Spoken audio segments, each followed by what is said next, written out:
What's going on, everyone? Welcome back to the show. So we're going to take a look and listen to Senator Cardin. He's going to be talking about Build Back Better as well as the voting rights bill and their plan forward. So the important thing is we need to focus on how are they going to get legislation through now. Now, we know that we had the 50 Democratic senators, and 2 of them didn't want to go along when it came to they wanted to go along when it came to the voting rights bill.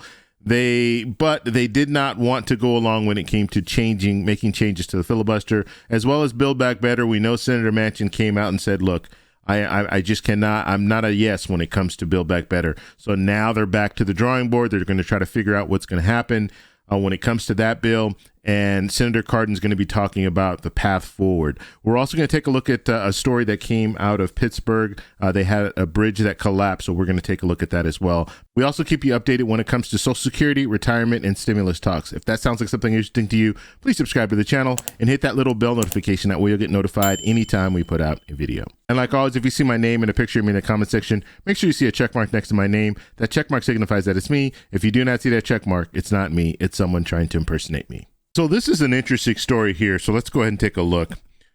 Bridge collapse in Pittsburgh, hours before scheduled Biden visit to talk infrastructure.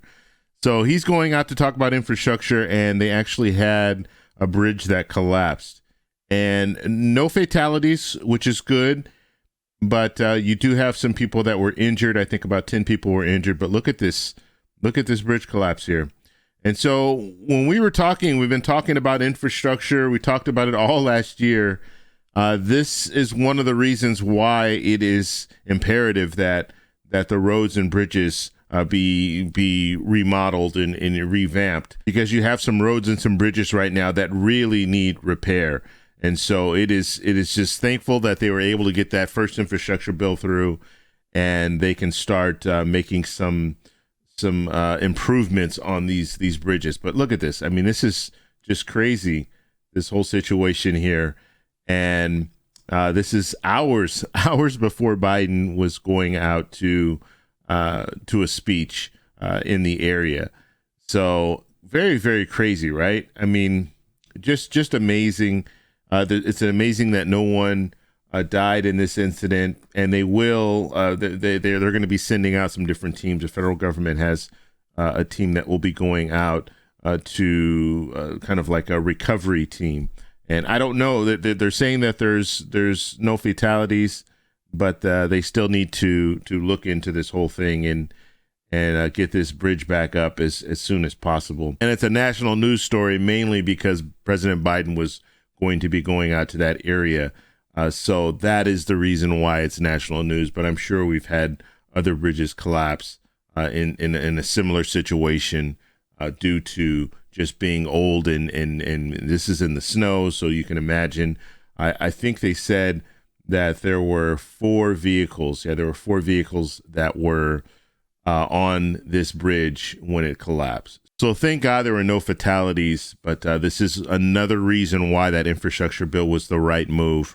Now we need some other bills that need to go through. Obviously, we're still thinking about Build Back Better and hoping that they figure out a way to do something with that, as well as the voting rights bill, as well as another stimulus package in February, if possible. So we're going to have to follow these stories, but this is a very tragic story that just happened earlier today. Okay, so let's go ahead and take a look and a listen to Senator Cardin. He's going to be talking about Build Back Better. He's going to be talking about the voting rights bill. Now, the reporter is talking about Senator Manchin. I didn't get the part of that clip, but he is referring to Senator Manchin.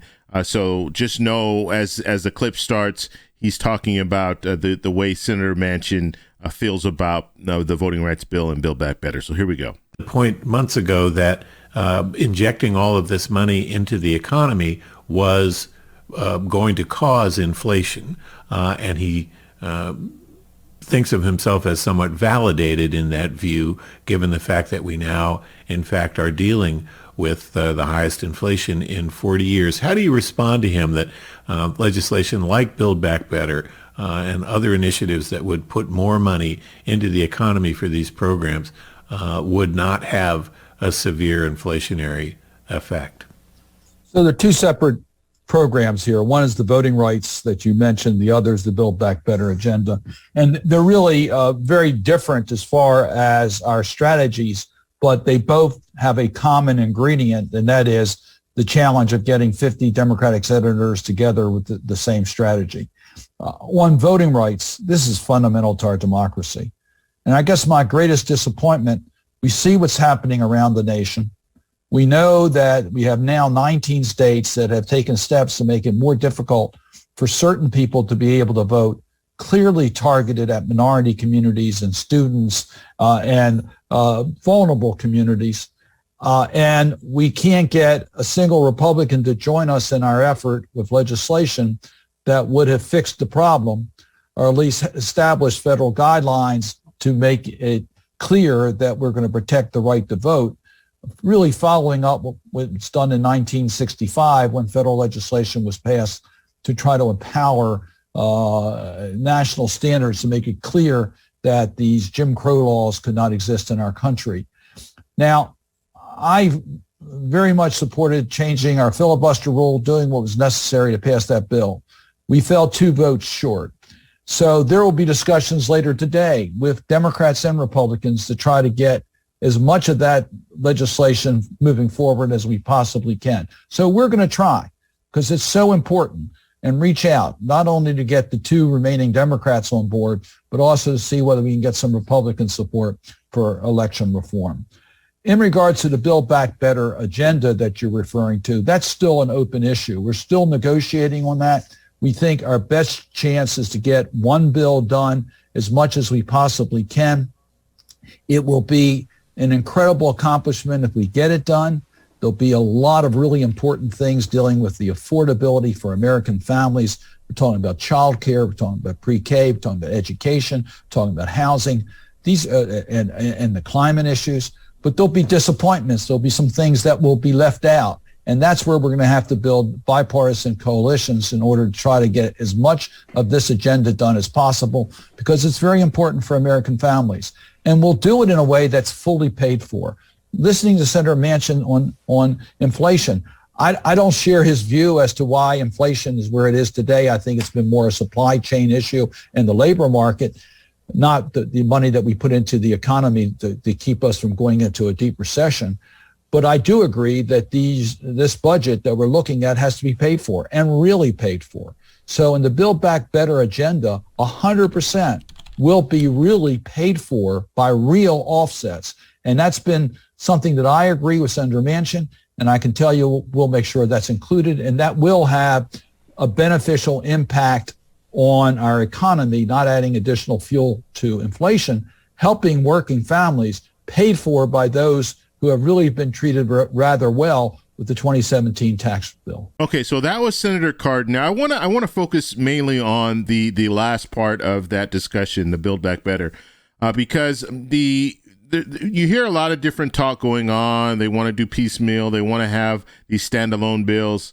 The reality is they're still going to have to pass a reconciliation bill, or they're going to want to pass a reconciliation bill. So they want something that's larger. So you want to still have something like Build Back Better. Now, I'm hoping they change the name. They've been talking about this. They do want to change the name because Build Back Better has been tarnished. So they want to have something new. So it's going to be something that's larger. So this new Build Back Better, whatever they name it, it's going to be a larger bill. Okay, it's going to have things like climate change. It's going to have some other things in there. That's the plan. And then the things that they can't agree upon in this larger bill, they're going to have these standalone bills and try to see if they can get bipartisan support. So try to see if they can get Republicans on board when it comes to something like a child tax credit or something that they know Senator Manchin and Senator Sinema won't be for. And so it's going to be interesting to see how they move forward with this, but we will see a larger bill. We will see something similar to a Build Back Better, and then we'll also see these standalone bills that they'll try to get through Congress. Now, the reality is Build Back Better, as long as they can get, and basically what they're going to need to do in this situation, they're going to need Senator Manchin to author this bill. That's the way that they're going to have to go about this. Have him author this bill. He can create the bill the way that he wants it, and then they can negotiate what's in it and what's not in it. and then move forward at this point. That's what Senator Manchin wanted anyway. He wanted he wants the power. He wants to be able to dictate what's going to be in this bill. And the reality is, looking at the numbers, looking at the 50 Senate Democrats that they have, they're going to have to cater to what he wants. And so we'll have to see how this plays out. But just remember, the voting rights bill, he authored that as well, but he didn't want to go that next step when it came to the filibuster. And so that's why the voting rights bills, both voting rights bills, did not pass. So we're going to have to see. We're going to have to see where it goes when it comes down to the Build Back Better plan, and as well as the standalone bills. I'm hoping that they can get more support when it comes to the child tax credit. If they can do that as a standalone bill. Right now, you have Republicans. You have 3 Republicans that are talking about some type of a child tax credit or a parent tax. So that's good news. You have at least 3. You're still going to need 7 more because you need a total of 60 votes. So you're going to need all 50 Senate Democrats plus 10 Republican senators in order to move forward when it comes to any type of a standalone bill. And so we'll have to see if they can get that support and move forward with something else when it comes to the child tax credit. This is something that needs to happen.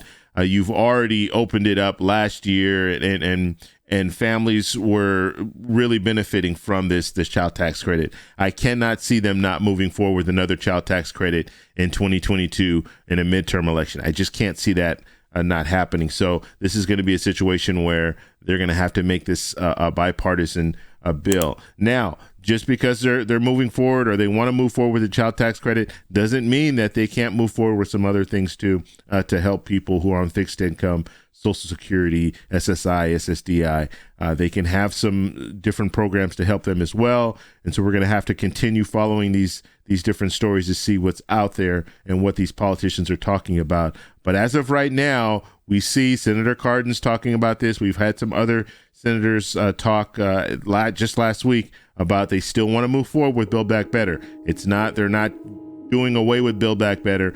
They want to move forward with the reconciliation bill and then do the standalone bills. So I want to know what you guys think about all this, so let me know down below. If you like this video, please give me a thumbs up. Please subscribe for more, and I'll talk to you in the next one. Bye.